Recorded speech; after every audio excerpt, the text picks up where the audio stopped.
Kita akan mulai belajar bab arus searah. Jadi ini adalah pelajaran kelas 12. Sumber utama adalah buku pelajaran fisika peminatan tulisan saya, kelas 12 jilid 3.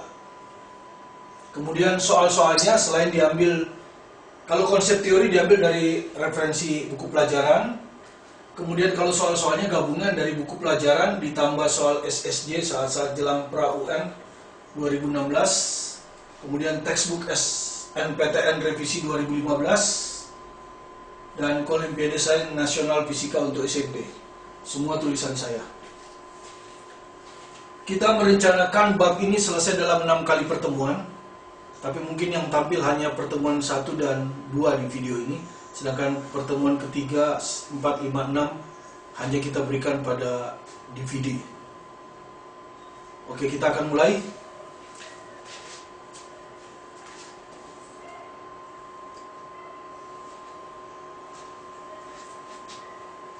Jadi pada pertemuan pertama ini kita belajar tentang hambatan listrik konduktor, ya.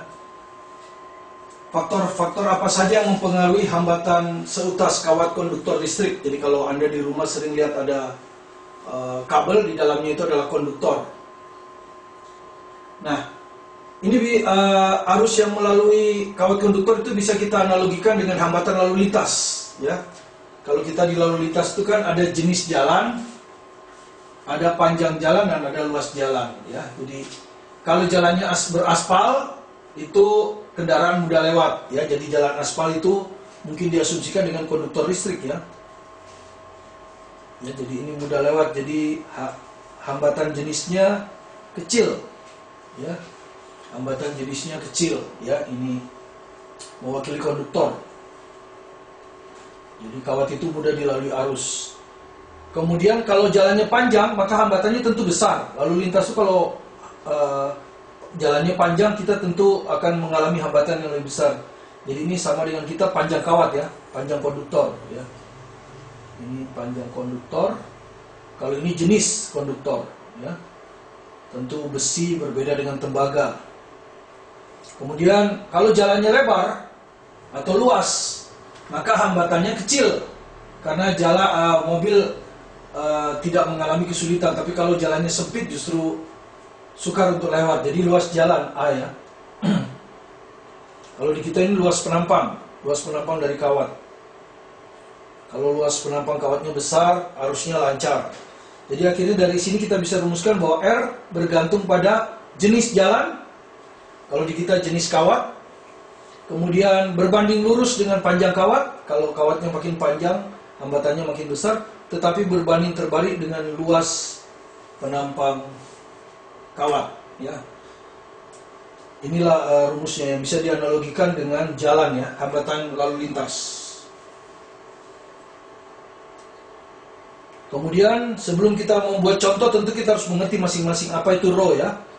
Jadi rho ini adalah hambatan jenis, ya, hambatan jenis konduktor, ya. Konduktor atau isolator terserah. Tapi kita cerita konduktor. Satuannya dalam sistem internasional adalah ohm meter. Jadi ohm titik meter. Kemudian L ini adalah panjang kawat, panjang konduktor. Satuannya meter. Dan A ini adalah luas penampang kawat. Ya, kalau di kehidupan kita sehari-hari luas penampang bisa berbentuk lingkaran. Tetapi kan bisa saja kabelnya itu berbentuk balok. Kita lihat ke contoh 1, ya, menentukan hambatan listrik. Jadi ini ada soal, kita baca dulu soalnya, ya.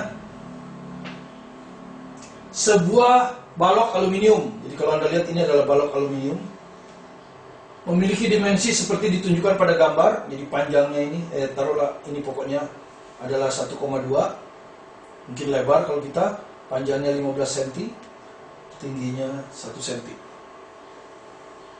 Nah, arus dilewatkan melalui balok tegak lurus terhadap Q. Jadi arusnya itu tegak lurus terhadap Q begini. Nah, arusnya ini begini, ya. Jadi arusnya lewat begini, ya, tegak lurus pada Q. Hambatan jenis aluminium 2,8 kali 10⁻⁸ ohm per meter. Ini adalah hambat jenis, ya. Kalau kita tadi ini adalah hambat jenis, ya. Itu adalah hambat jenis. Hitung hambatan balok aluminium. Ya, kita lihat, jadi kita lihat itu seperti itu gambarnya. Ya, sekarang diketahui karena arusnya seperti ini, melintang seperti ini, berarti dia hanya melalui ini 1,2 ya, 1,2 cm. Jadi ini yang dilalui 1,2 cm. Jadi panjangnya 1,2 cm. 1,2 cm. Kalau sistem internasional ini kali 10 min 2. Itu yang pertama, L. Berikutnya Rho diketahui 2,8 kali 10 min 8, hambat jenis. 2,8 kali 10 min 8 ohmmeter, udah sistem internasional ya.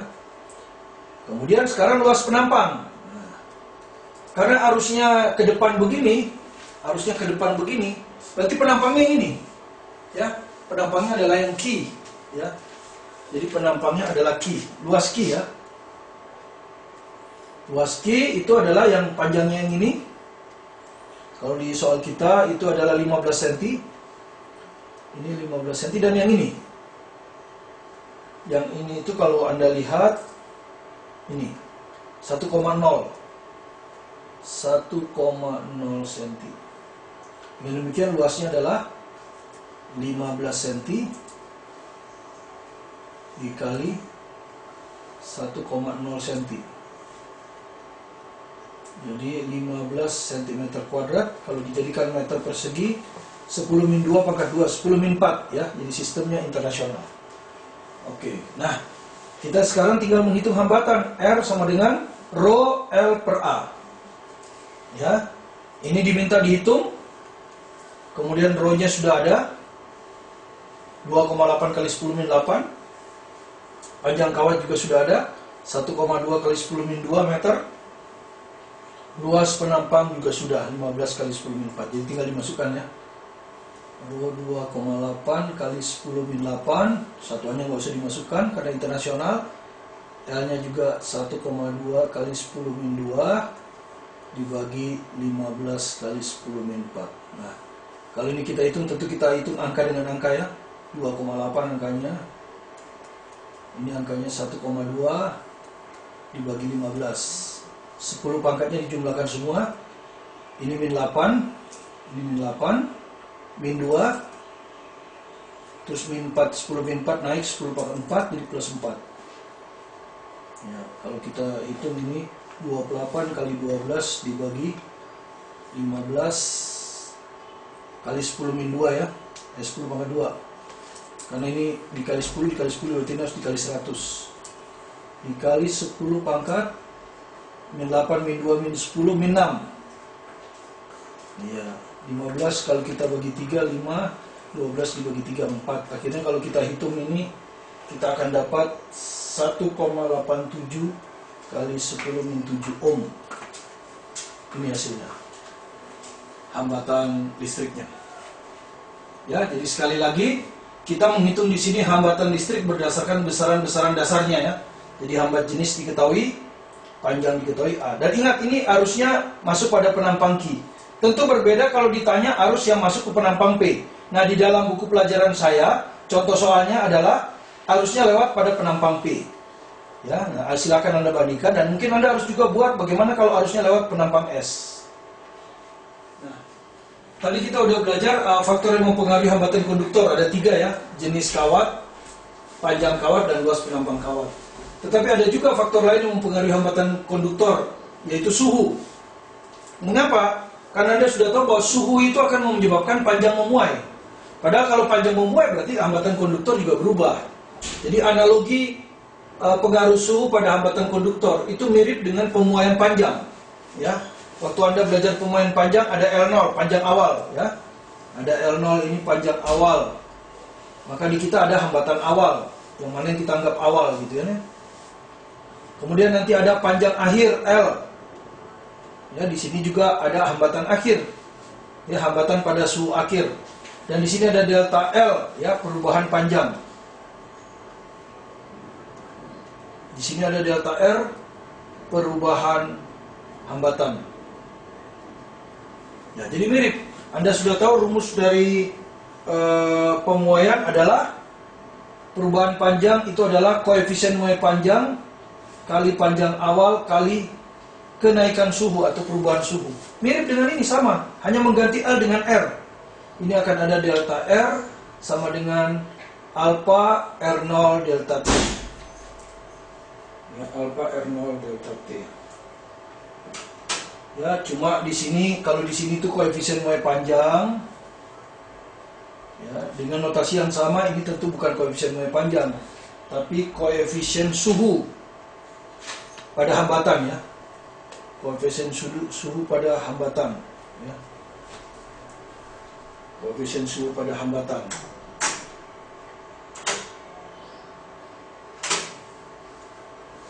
Oke, jadi delta L itu apa? Delta L itu adalah panjang akhir dikurang panjang awal. Delta R itu apa? Suhu akhir dikurang hambatan akhir dikurangi hambatan awal, ya. Nah, jadi sebelum kita menyelesaikan soal tentu kita harus tahu satu-satu, ya. Sekarang kita lihat soalnya, sederhana saja. Contoh 2, pengaruh suhu pada hambatan listrik. Sumbernya adalah soal dari Fisika Peminatan Martin kelas 12 jilid 1 halaman 112 nomor 4. Jadi kalau Anda punya bukunya Anda bisa buka itu. Hambatan kawat aluminium pada 20 derajat 3 ohm dan pada 100 derajat 4 ohm. Berapakah hambatan kawat pada 0 derajat Celcius? Ya, biasa kita harus tulis yang diketahui dulu. Ya, misalnya kita akan urus dulu 20 sampai 100. Ya, 20 sampai 100. Nanti tentu atau kita tulis dulu, ya. Ini pada ini ada T20, ya, 20 derajat Celcius. Maka R20-nya adalah 3 ohm. Ya, jadi pada saat suhunya 20, hambatannya 3 ohm. Ya. Kalau misalnya T-nya itu bukan 20 tapi 100 derajat Celcius, maka R100-nya adalah 4 ohm. Ya, ini suhu 104 ohm. Nah, di soal kita tentu ada yang kita anggap sebagai T0. Untuk persamaan pertama ini, ya, taruhlah ini sebagai T0-nya itu adalah 20 derajat dan sebagai T-nya adalah 100 derajat. Maka di sini akan ada R0, di sini akan ada R. R0-nya tentu 3 ohm, R-nya 4 ohm. Jadi ini 3 ohm, ini 4 ohm.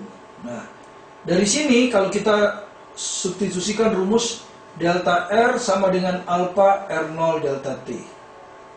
Ya.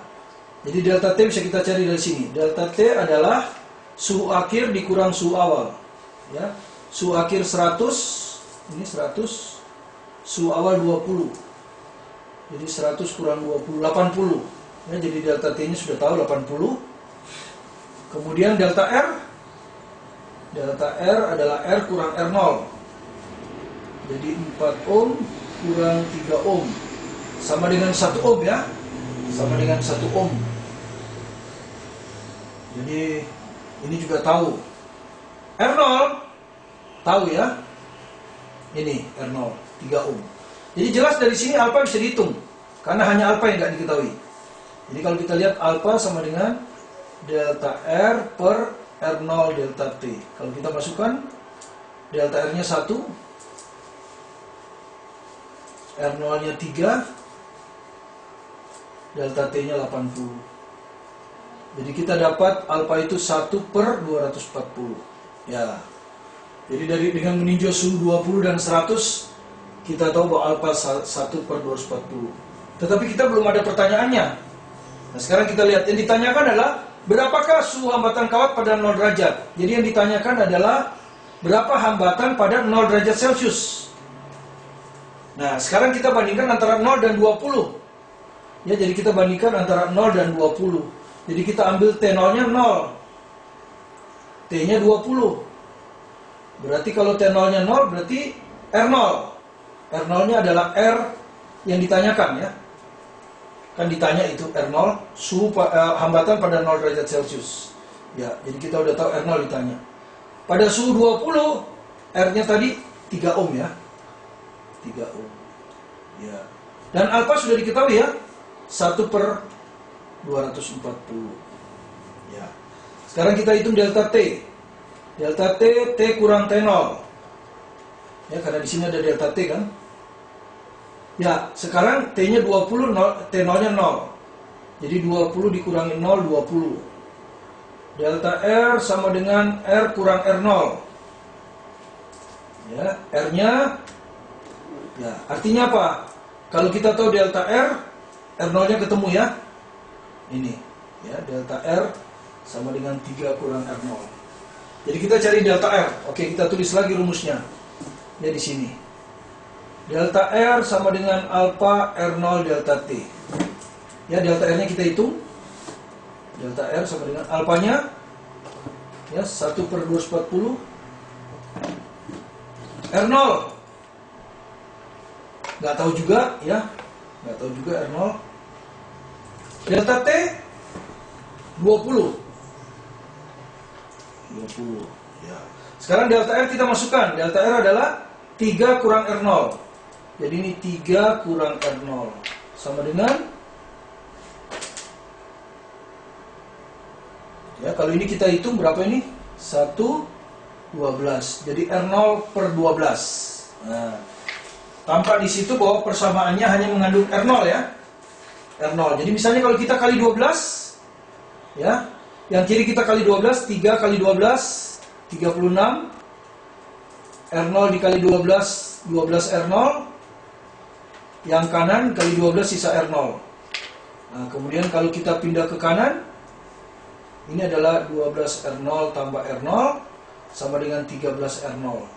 Jadi R0-nya sama dengan 36 dibagi 13. Ya. 36 bagi 13. Jadi sudah ketemu ya. Hambatannya pada suhu 0 derajat sudah ketemu. 36/13. Kalau kita hitung ini adalah 2,77 ohm. Nah, ya, jadi R-nya 2,77 ohm. Jadi sangat mudah ya. Yang pertama kita bandingkan suhu pada saat 20 dan 100 ketemu alfa. Kemudian kita bandingkan antara 0 dan 20. Dan ingat alfa ini bilangan yang tetap. Ya, dia hanya bergantung pada jenis, walaupun dipengaruhi sedikit sama suhu, tetapi prinsipnya di sini yang kita pegang tetap adalah koefisien suhu hambatan. Walaupun sedikit dipengaruhi kita anggap tetap. Karena bisa diabaikan pengaruh suhu terhadap koefisien suhunya. Ya, kita lanjutkan ke contoh ketiga. Ya, masih tentang pengaruh suhu pada hambatan. Jadi pertemuan pertama ini ada 3 contoh soal. Contoh soal ketiga tentu kita ambil dari soal SNPTN yang sudah dituliskan dalam buku textbook SNPTN Martin Kawinan, revisi 2016 halaman 346 nomor 6. Kalau Anda punya bukunya, Anda bisa buka. Ya, soalnya hampir mirip yang tadi, cuman kita tegaskan bahwa soal seperti ini juga muncul di soal SNPTN dan beberapa kali. Kawat platinum panjang digunakan sebagai termometer hambatan pada saat es mencair. Perhatikan, es mencair itu 0 derajat ya. Kalau tidak ada keterangan, maka es mencair 0 derajat Celcius. Suhunya diketahui. Dan air mendidih, itu air mendidih pada 100 derajat Celcius kalau tidak ada keterangan. Berturut-turut 20 ohm. Jadi Anda lihat, R0 itu 20, R100 27,8. Kemudian kawat dimasukkan ke dalam bejana berisi minyak panas yang suhunya tidak diketahui ya. Ternyata hambatan berikutnya bukan 27,8 lagi, tapi 39,5. Artinya suhunya lebih tinggi dari 100. Berapakah suhu minyak panas tersebut? Ya, soalnya hampir mirip yang tadi. Pertama kita bandingkan dulu hambatan pada 0 dan 20. Ya, jadi kita tulis dulu. R0 20 ya. Jadi diketahui R0 itu 20 ohm. 0 ini maksudnya suhunya 0 derajat Celcius ya. Kita sebut T0 ya, keadaan awal. Kemudian satu lagi R100, yaitu pada suhu 100 derajat ya, jadi keadaan akhir. R100 adalah 27,8. Ya. Kalau itu kita lihat, maka kita bisa hitung berapa antara 0 derajat dan 100 derajat Celcius. Pertama delta T, tentu 100 kurang 0 ya. T kurang T0. 100 kurang 0, jadi 100. Kemudian delta R, R100 kurang R0 ya toh. Jadi R kurang R0, 27,8 dikurang 20, hasilnya 7,8. Ya, nah, kalau kita masukkan lagi ke rumusnya adalah pembuaian dari hambatan, delta R sama dengan alpha R0 delta T. Delta R-nya tahu, 7,8. Alpha nggak tahu, itu justru yang akan kita hitung dan kita anggap tetap, walaupun sebetulnya tidak tetap. R0 adalah 20 ohm. Ya, delta T 100. Jadi kalau kita masukkan delta R 7,8 sama dengan alpha R0-nya 20 kali delta T-nya 100. Maka kita dapat alpha adalah 7,8 per 2000. Ya. Kita dapat alpha itu 7,8 per 2000. 7,8 dengan 2 bisa 3,9. Jadi 3,9 per 1000. Nah, kita dapat alfanya. Seperti tadi, sekarang kita bandingkan antara 0 derajat ya 0 derajat Celcius dan suhu yang ditanya. Nah, kita nggak tahu berapa. Nah, kita bandingkan dan ini yang suhunya dikira-kira. Tapi R-nya tahu ya. Berapa R? Di dalam minyak panas 39,5. Ya, jadi R-nya sekarang 39,5. Nah, kalau kita hitung lagi kita bisa dapat delta T. Delta T adalah suhu akhir dikurang suhu awal. Suhu akhir adalah T, suhu awal 0. Jadi T. Delta R adalah hambatan akhir dikurang hambatan awal. Hambatan akhir 39,5.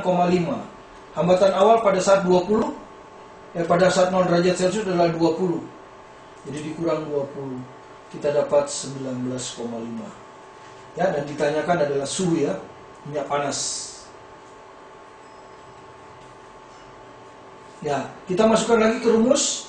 Delta R sama dengan alpha R0 delta T. Ya, delta R-nya 19,5. Alpanya kita sudah hitung di sini 3,9 per 1000. R0-nya, R pada suhu 0 derajat Celcius 20 ohm. Dan delta T-nya T ya, delta T-nya T. Yang ditanya. Jadi sebetulnya T bisa dihitung sudah dari sini ya. Jadi T-nya akan sama dengan ini kali silang 19,5 kali 1000. 198 kali 100 ya. Ini 39 kali 2. Nah, mudah saja kita hitung ya. 39 dengan 195 ini 5. Ya, 500 bagi 2 jadi 250. Ya. 250. Jadi angkanya bulat kan, ini soal SNPTN ya. Jadi 195 kali 100 dibagi 39 kali 2. 39 dengan 195 itu 5. 5 kali 100, 500 bagi 2, 250. Kita lihat, ya jawaban B. Jadi prinsipnya sama dengan contoh 2. Ya, hanya ini adalah soal SNPTN. Jadi jawabannya B ya. Jawabannya B. Pertemuan ke-1 ini sudah selesai dengan 3 contoh ini. Ya, jadi mengenai bagaimana menghitung hambatan konduktor, kemudian bagaimana pengaruh suhu pada hambatan. Ya, pada pertemuan kedua nanti kita akan masuk hukum ohm dan susunan seri paralel. Di pertemuan kedua ini kita ke hukum ohm dan susunan seri paralel. Jadi sekali lagi apa yang kita jelaskan di sini itu betul sungguh-sungguh adalah buku pelajaran sekolah ya. Jadi dari awal sampai akhir ya, dan kita berusaha menjelaskannya supaya Anda mudah mengerti dan bisa diulang-ulang. Oke, kita masuk ke pertemuan yang kedua, hukum ohm. Hukum ohm itu hukum yang menghubungkan antara kuat arus listrik yang melalui suatu konduktor, tegangan yang dipasang pada ujung-ujung konduktor dan hambatan konduktor. Ya, ini ditemukan oleh Ohm. Ya. Dirumuskan oleh I sama dengan V per R yang kalau diucapkan dengan kalimat seperti ini. Kuat arus dalam suatu rangkaian listrik sebanding dengan tegangan dan berbanding terbalik dengan hambatan. Atau bisa juga dinyatakan dalam V sama dengan R kali I. Kalau kita memegang rumus I V per R dan kita gambar grafik antara kuat arus dan tegangannya, maka tentu gradiennya adalah seper R ya. Gradiennya adalah seper R. Jadi kemiringan dari sudut ini adalah seper R. Kalau kita gambar sebagai sumbu tegak adalah tegangan dan sumbu datar adalah arus, maka gradiennya adalah hambatan. Ya, jadi agak berbeda itu. Sehingga kalau misalnya ada yang menanyakan mana yang hambatan listriknya lebih besar untuk grafik I sebagai sumbu tegak, V sebagai sumbu datar, A atau B, yang mana yang hambatannya lebih besar ya? Tentu kalau secara matematis ini alfa A, ini alfa B, maka RA itu adalah sama dengan seper tangen alfa A, RB sama dengan seper tangen alfa B. Nah, kita tahu ini sudutnya lebih besar. Kalau sudutnya lebih besar berarti tangennya lebih besar, ya. Kalau tangen lebih besar berarti seper tangennya lebih kecil, ya. Jadi di sini jelas RA lebih kecil dari RB. Ya, jadi kalau grafik antara kuat arus dan tegangan, maka yang sudutnya lebih besar, hambatannya lebih kecil. Tetapi kalau grafiknya tegangan terhadap arus, ini ada P dan Q, mana yang hambatannya lebih besar? Maka tadi kita tahu bahwa gradien itu adalah gradien ini, kalau ini alfa P, ini alfa Q, maka gradien dari hambatan dari P adalah tangen, ya langsung. RQ adalah tangen alfa Q. Dan kita tahu kalau karena alfa P lebih besar dari alfa Q, maka tangennya tentu lebih besar. Ya. Untuk sudut di kuadran 1, kalau sudutnya lebih besar, maka tangennya lebih besar. Maka jelas RP lebih besar dari RQ. Jadi hati-hati ya, kalau grafik V terhadap I, kalau garisnya makin curam, alfanya lebih besar, maka hambatannya lebih besar. Tapi kalau grafik I terhadap V terbalik, kalau sudutnya lebih besar, hambatannya lebih kecil. Ya, itu kira-kira yang biasanya soal muncul. Nah, sekarang kita bahas satu contoh saja untuk hukum Ohm gambarannya. Kita ambil dari soal SNPTN yang tercantum dalam textbook SNPTN, halaman 346 nomor 8. Kuat arus melalui suatu komponen tertentu, jadi komponennya sudah tertentu, adalah setengah ampere ketika diberi tegangan 80 volt. Ya. Jadi ketika tegangannya 80 volt, taruhlah ini V1 ya, maka arusnya setengah ampere, I1-nya setengah ampere. Nah, ketika tegangan 160 volt, berapa kuat arus lang melalui komponen tersebut jika tegangan dinaikkan menjadi 160? Jadi kalau tegangannya 160 volt, arusnya berapa? Nah, konsep untuk membuat soal ini adalah kalau komponennya sama, maka yang dianggap tetap adalah hambatan listriknya. Jadi hambatan listrik itu dianggap tetap kalau komponennya sama, walaupun sesungguhnya masih dipengaruhi oleh sesuhu, tapi pengaruhnya sangat kecil, sehingga boleh dianggap hambatannya tetap. Jadi artinya R1 dianggap sama dengan R2. Ya, R1 adalah V1 per I1, menurut hukum Ohm, R adalah V per I, V2 per I2. Jadi kalau V1-nya 80, I1-nya setengah. Kalau V2-nya 160, I2-nya berapa? Kan gitu. Ya, setengah ini kalau kita naik kali. Jadi 160 per 1 sama dengan 160 per I2. Jadi kelihatan di sini I2 sama dengan 1 ampere ya. Ya, ini naik ke atas 160 per 1, ini 160 per I2, berarti I2 sama dengan 1. Jadi hasilnya adalah I2 sama dengan 1 ampere. Jadi jawaban E. Ya, ini soal mudah. Jadi kalau konsep kita, kalau komponennya sama, yang dirubah hanya tegangan atau arus, maka yang dianggap tetap adalah hambatannya. Walaupun kenyataannya hambatannya juga berubah sedikit. Kita ke contoh 5.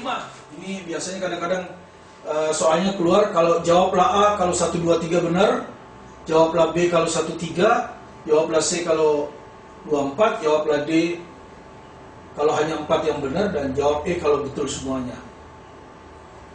Besarnya arus listrik yang mengalir melalui sebuah konduktor. Ya, jadi besarnya arus listrik ya yang mengalir melalui sebuah konduktor berapa?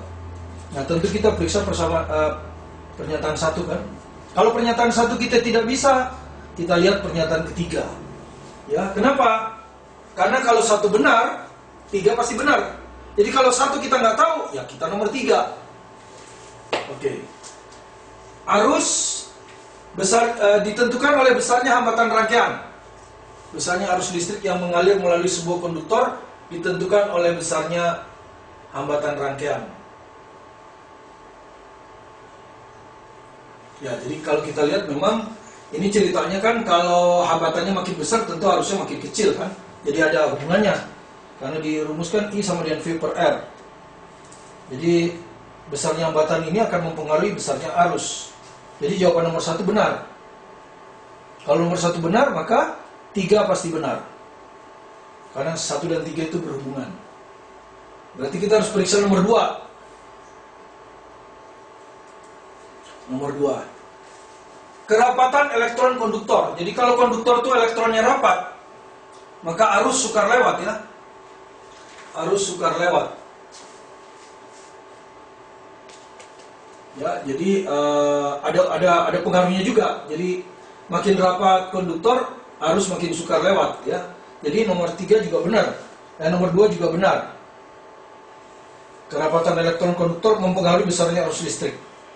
Nah, berarti kita harus lihat nomor 4. Karena 1, 2, 3 benar A, tapi 1, 2, 3, 4 benar E. Nomor 4. Bentuk penampang konduktor. Bentuk ya, ini bentuk. Yang kita ada kan luas. Luas itu tidak sama dengan bentuk. Jadi R sama dengan rho L per A. Jadi hambatan ini dipengaruhi oleh luas penampang. Jadi kalau luas penampangnya berubah, R-nya berubah. Tapi luas ya, bukan bentuk. Kalau bentuk tidak mempengaruhi apakah bentuknya lingkaran atau bentuknya segi 4. Selama luasnya sama, maka R-nya sama. Jadi nomor 4 jelas salah. Ya. Dengan demikian yang benar adalah 1, 2, 3 ya, jadi jawaban A ya, karena kalau jawaban A itu adalah jawablah kalau 1 benar, 2 benar, dan 3 benar ya. Jadi ini hanya soal pilihan berganda bentuk 1, 2, 3, 4. Jadi kita rupanya karena pertemuan ketiga seri paralel cukup panjang, jadi kita hanya mengakhiri pertemuan kedua ini dengan hukum Ohm. Karena itu kita berikan lagi 1 contoh supaya contohnya lebih lengkap. Ya, contoh ke-6 hukum Ohm dan hambatan konduktor. Jadi menggabung antara konsep hambatan konduktor R rho L per A dan hukum Ohm I V per R. Ya. Jadi di hukum Ohm itu ada I V per R, di hambatan konduktor ada R rho L per A, dan ini berkaitan pada R ya. Nah, seperti ini. Ini yang diujikan pada contoh 6. Soal SPMB atau SNPTN diambil dari textbook SNPTN halaman 347 nomor 12. Ya. Jadi seekor ulat yang panjangnya 2,5 cm. Ya. Jadi ada ulat panjangnya 2,5 cm. Nah, ini ada ulat, taruhlah begini ya. Nah, pokoknya ini ulat panjangnya 2,5 cm. Bergerak searah dengan gerak aliran elektron pada sebatang kawat. Jadi ini dia rupanya ulat ini ada pada kawat. Nah, ini ada kawat. Ya, ini ada kawat. Dan di sini di kawat ini mengalir arus ya. Disebabkan oleh elektron, ya. Berdiameter 2 mm. Jadi kawat ini diameternya ya, diameternya 2 mm. Membawa arus 8 ampere. Jadi di sini tuh ada arus 8 ampere, ya, ada arus 8 ampere. Soalnya seperti itu, membawa arus 8 ampere. Dan hambatan jenis kawat 1,6 kali 10 min 8. Jadi rho-nya 1,6 kali 10 min 8 ohm meter. Ditanya beda potensial antara kepala dan ekor ulat. Jadi ditanya itu, ini kalau ini ekor, ini kepala, maka beda potensial di sini yang ditanya. Berapa beda potensialnya? Ya, kita tahu ada arus diketahui, jadi tinggal dikali hambatan ya. Beda potensial sama dengan arus kali hambatan. Nah, sementara hambatan itu adalah rho L per A. Jadi I kali rho L per A. Nah, semuanya diketahui, maka kita harus masukkan sesuai dengan satuannya ya. I sudah benar ampere, rho sudah benar ohm meter, L, nah ini harus meter, 2,5 kali 10 min 2 meter, ini sebagai L. Ini A, luas penampang yang ada diameternya 2 kali 10 min 3 meter ya, milimeter itu 10 min 3. Jadi luas penampang adalah pi d kuadrat per 4 ya, garis diameter, pi r kuadrat pi d kuadrat per 4. Jadi pi kali 2 kali 10 min 3 kuadrat per 4 ya. Jadi semua sudah ada, tinggal dimasukkan ya. Arusnya 8, rho nya 1,6 kali 10 min 8, ini rho, L 2,5 kali 10 min 2, A nya pi